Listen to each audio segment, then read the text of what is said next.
ಸ್ಪರ್ಧಾತ್ಮಕ ಪರೀಕ್ಷಾ ಮಾಹಿತಿ ಯೂಟ್ಯೂಬ್ ಚಾನಲ್ಗೆ ಎಲ್ಲರಿಗೂ ಸ್ವಾಗತ. ಇವತ್ತು ನಾವು SSP ಸ್ಕಾಲರ್‌ಶಿಪ್ ಬಗ್ಗೆ ಸಂಪೂರ್ಣವಾದ ಮಾಹಿತಿಯನ್ನು ಈ ವಿಡಿಯೋದಲ್ಲಿ ನೋಡೋಣ. ಅಂದರೆ SSP ಸ್ಕಾಲರ್‌ಶಿಪ್ ಅರ್ಜಿ ಹಾಕಿದ ವಿದ್ಯಾರ್ಥಿಗಳಿಗೆ 15,000 ಹಣ ಈ ದಿನ ಬಿಡುಗಡೆ. ಸರ್ಕಾರದ ಹೊಸ ಆದೇಶ. ವಿದ್ಯಾರ್ಥಿಗಳು ಈ ಮಾಹಿತಿ ನೋಡಿ. ಕೇಂದ್ರದಲ್ಲಿ ಬಿಜೆಪಿ ಸರ್ಕಾರ ಬಂದದ ಕಾರಣ ಎಲ್ಲರಿಗೂ ಸ್ಕಾಲರ್‌ಶಿಪ್ ಸಿಗ್ತದೆ. ಆದ್ದರಿಂದ ಈ SSP ಸ್ಕಾಲರ್‌ಶಿಪ್ ಅಲ್ಲಿ ಸೊ ಅತಿ ಹೆಚ್ಚು ಹಣ ಬರುವುದರಿಂದ ಈ ಅರ್ಜಿಯನ್ನು ಎಲ್ಲರೂ ಹಾಕಲೇಬೇಕು.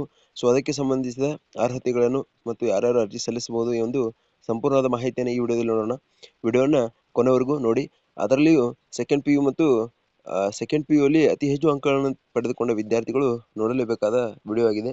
ಅದೇ ರೀತಿಯಾಗಿ SSP ಸ್ಕಾಲರ್‌ಶಿಪ್ ಸರ್ಕಾರಿ ನೌಕರರ ಮಕ್ಕಳು ಅರ್ಜಿಯನ್ನ ಸಲ್ಲಿಸಬಹುದೇ? ಇಲ್ಲಿದೆ ನೋಡಿ ಹೊಸ ಅಪ್ಡೇಟ್. ಅಂದ್ರೆ SSP ಸ್ಕಾಲರ್‌ಶಿಪ್ ಅನ್ನ ಸರ್ಕಾರಿ ಹುದ್ದೆಯ ಒಂದು ಮಕ್ಕಳು ಅರ್ಜಿಯನ್ನು ಸಲ್ಲಿಸಬಹುದಾ? ಅದರ ಬಗ್ಗೆನೂ ಸಹ ಸಂಪೂರ್ಣವಾದ ಇಲ್ಲಿ ಮಾಹಿತಿ ಇಲ್ಲಿದೆ.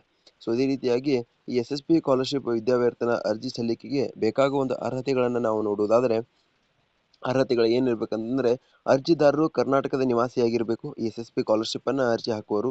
ಅದೇ ರೀತಿಯಾಗಿ ಅರ್ಜಿದಾರರು ಪರಿಶಿಷ್ಟ ಜಾತಿ, SC, ಪರಿಶಿಷ್ಟ ಪಂಗಡ, ST ಅಥವಾ ಇತರ ಹಿಂದುಳಿದ ವರ್ಗಗಳು OBC ವರ್ಗಕ್ಕೆ ಸೇರಿದವರಾಗಿರಬೇಕು. ಇವರು ಮಾತ್ರ ಈ SSP ಸ್ಕಾಲರ್‌ಶಿಪ್ ಅನ್ನ ಅರ್ಜಿ ಸಲ್ಲಿಸಬಹುದು.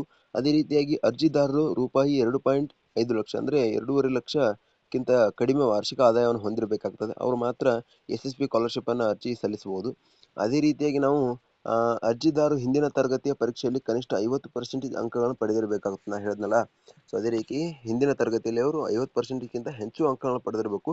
ಅದೇ ರೀತಿ ಹೆಚ್ಚಿನ ಅಂಕಗಳನ್ನು ತೆಗೆದುಕೊಂಡು ಅವರಿಗೆ ಸಹ ಹೆಚ್ಚಿನ ಒಂದು ಸ್ಕಾಲರ್‌ಶಿಪ್ ಬರ್ತವೆ. ಅದೇ ರೀತಿಯಾಗಿ ಅರ್ಜಿದಾರರು 12th ಫಸ್ಟ್ PU ಅಂದ್ರೆ 11ನೇ ತರಗತಿ ಮತ್ತು 12ನೇ ತರಗತಿ ITI ಅಥವಾ ಡಿಗ್ರಿ ಕೋರ್ಸ್ಗಳನ್ನು ಪ್ರವೇಶ ಪಡೆದಿರಬೇಕು. ಅದೇ ರೀತಿಯಾಗಿ ಅಲ್ಪಸಂಖ್ಯಾತ ಸಮುದಾಯಗಳ ವಿದ್ಯಾರ್ಥಿಗಳನ್ನು ಸಹ ಅರ್ಜಿ ಸಲ್ಲಿಕೆಯನ್ನು ಮಾಡಬಹುದು. ಅಲ್ಪಸಂಖ್ಯಾತ ಸಮುದಾಯದ ಅಭ್ಯರ್ಥಿಗಳು ಸಹ ಇದನ್ನ ಅರ್ಜಿಯನ್ನು ಹಾಕಬಹುದು. ಇದು ಒಂದು ಶೈಕ್ಷಣಿಕ ಅಥವಾ ಇದೊಂದು ಅರ್ಜಿ ಹಾಕಲು ಅರ್ಹತೆಯಾಗಿತ್ತು. ಇದರ ಮೂಲಕ ನೀವು ಅಪ್ಲಿಕೇಶನ್ ಸಲ್ಲಿಸಬಹುದು. ಅದೇ ರೀತಿಯಾಗಿ ನಾವು ಮೊದಲ ಸಾಲಲ್ಲಿ ಕೊಟ್ಟಿರ್ತಕ್ಕಂಥ ಇನ್ಫಾರ್ಮೇಶನ್ ಏನಂತಂದ್ರೆ SSP ಸ್ಕಾಲರ್‌ಶಿಪ್ ಅನ್ನ ಸರ್ಕಾರಿ ನೌಕರ ಮಕ್ಕಳ ಅರ್ಜಿಯನ್ನು ಸಲ್ಲಿಸಬಹುದು. ಅದಕ್ಕೆ ಉತ್ತರ ಇಲ್ಲಿದೆ. ಇಲ್ಲ.